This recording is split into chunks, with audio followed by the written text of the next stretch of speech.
If you have questions or suggestions for future podcasts, please submit them in the comments section below. Don't forget to like, share, and subscribe. We've never run out of anything. Hi, I'm Dave Arnott, the Christian Economist. One of my favorite questions to ask groups is to complete this sentence. Life on Earth was better before we ran out of. You're right. There's no answer. At least in the many years of which I've asked that question, I've never heard an answer. Now, if you know of a valuable resource that we've run out of, please send me an email. But here's the problem. We are continually being told that we're running out of things. Just one example. Jimmy Carter in 1976 intoned, "We have about 35 years of oil left on Earth." Okay, if my math is right, that means we ran out in 2011, but we didn't. The coming ice age. In a video from 1976, frightening music plays as Leonard Nimoy speaks in a very worried tone, quote, "There's little doubt that someday the ice will return," end quote. More dramatic music plays, and he continues, quote, "If we are unprepared for the next advance, the results could be hunger and death on a scale unprecedented in all of history. During the lifetime of our grandchildren, Arctic cold and perpetual snow could turn most of the habitable parts of our planet into a polar desert. The next ice age is on its way. At weather stations in the far north, temperatures have been dropping for 30 years. Seacoasts that used to be free of ice now are blocked year-round. According to climatologists, within a lifetime, we might be living in the next ice age," end quote. Okay, let's be simple about this. They were wrong in 1976.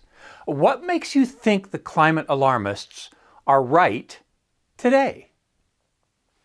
Progress, quote, "Nothing is more responsible for the good old days than a bad memory," end quote. That's the first line of the book called Progress by Johann Norberg. The quote was attributed to Franklin Pierce Adams. Mr. Norberg goes on to write, quote, "The truth is that the good old days were awful. The great story of our era is that we are witnessing the greatest improvement in global living standards ever to take place." He continues, "Poverty, malnutrition, illiteracy, child labor, and infant mortality are falling faster than at any time in human history," end quote from Johann Norberg in the book Progress. Look, in my lifetime, the percentage of the world living in extreme poverty has dropped from 44% to just over 8%. Now, on its current trajectory, it will approach zero in the next 10 years. Here you go. When Karl Marx died in 1883, the average Englishman was 3 times richer than he was when Marx was born in 1818. Abundance versus scarcity. Now, the magicians and entertainers Penn and Teller were playing a kind of a poker game called Greatest Person in History on one of their TV programs. Now, the game was there were pictures of great people on playing cards. Penn draws a card and pushes all his chips in on the bet because he knew that card would cause him to win the game. The face on the card, are you ready for this? The greatest person in history? Let me tell you one other story to keep you in suspense. I took my students from Dallas Baptist University to the BRIC countries at one point. See, Goldman Sachs came out with the idea of BRIC. The countries with the greatest land, labor, and capital were Brazil, Russia, India, and China. Now, before I took my students to India, it happened that the Dallas Global Alliance was hosting a speech by the Indian ambassador to the United States.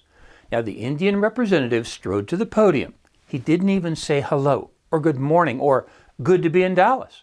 The first words he spoke were, "Please join me in a moment of silence in memory of..." Are you ready for this? This is the guy's name on Penn's poker card. His name is Norman Borlaug. Borlaug grew up in Cresco, Iowa, and earned a PhD in agronomy from the University of Minnesota. First, he went to Mexico and showed them that a dwarf wheat that matured in half the time, so they could double their crop in 1 year. Then he went to India and Pakistan and did very similar things. He's known as the man who saved 1 billion lives. That's abundance. Now for scarcity. That's easy. The father of scarcity was a pastor and economist named Robert Malthus, who in 1798 predicted that humans would overpopulate the earth and there wouldn't be enough food, so it would lead to mass starvation. Look, Malthus was wrong, and every Malthusian since him has been wrong.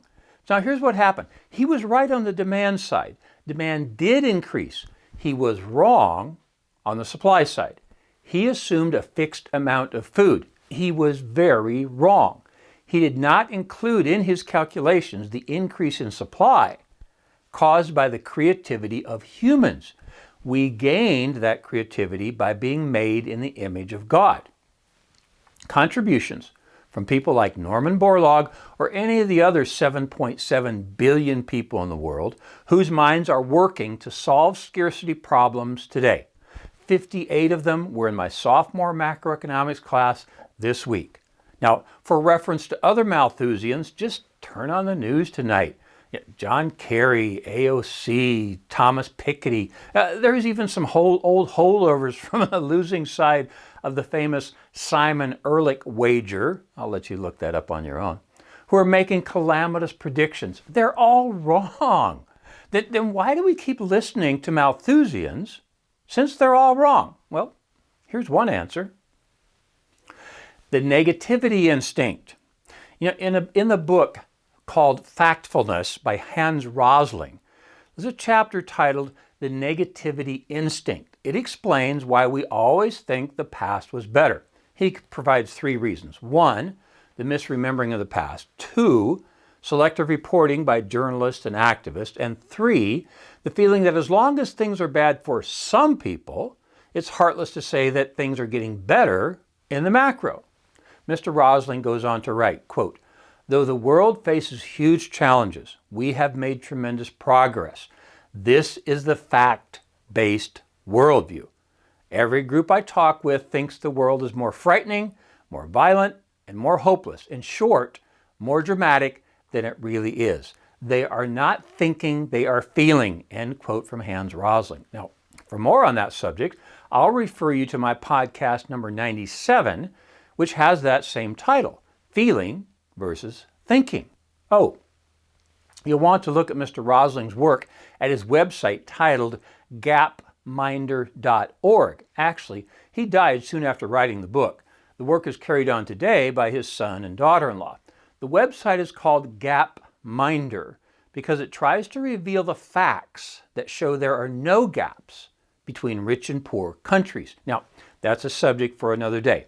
Oh, maybe my favorite line from the book Factfulness is the following, quote, "Cuba exhibits the bizarre idea that a central government can solve all its people's problems," end quote. Made in the image of God.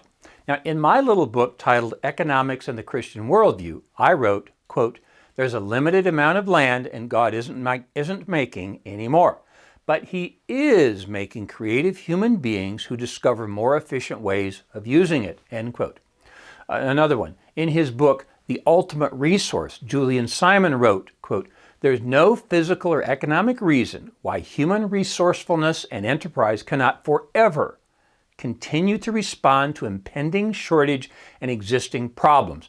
Adding more people means there will be more people to solve these problems and leave us with a bonus of lower cost and less scarcity in the long run." Continuing to quote, "The ultimate resource is people, skilled, spirited, and hopeful people who will exert their wills and imaginations for their own benefit and so inevitably for the benefit of us all," end quote from Mr. Simon. One of my favorite quotes comes from the first line of the book, The Great Escape, by Nobel Prize-winning economist Angus Deaton, who teaches at Princeton. Quote, "Life is better now than at almost any time in history," end quote. And my extension is, it's going to get better. Why do I say that? Because I believe people are made in the image of God and they are creative. few more sentences from Mr. Deaton. Quote, more people are richer and fewer people live in dire poverty. Lives are longer and parents no longer routinely watch a quarter of their children die, end quote. Now, I have more to say about the book titled Superabundance in an upcoming podcast, but I want to close with a line from that book today. Quote, abundance is growing at a faster rate than population. We call that state of affairs superabundance. Additional human beings tend to benefit rather than impoverish the rest of humanity, end quote. At this rate, we may never run out of anything. I'm Dave Arnott, the Christian Economist. Fear God, tell the truth, earn a profit. See you next time. For more information, please visit us online at davearnott.com. If you have questions or suggestions for future podcasts, please submit them online or in the comment section below. Don't forget to like, share, and subscribe.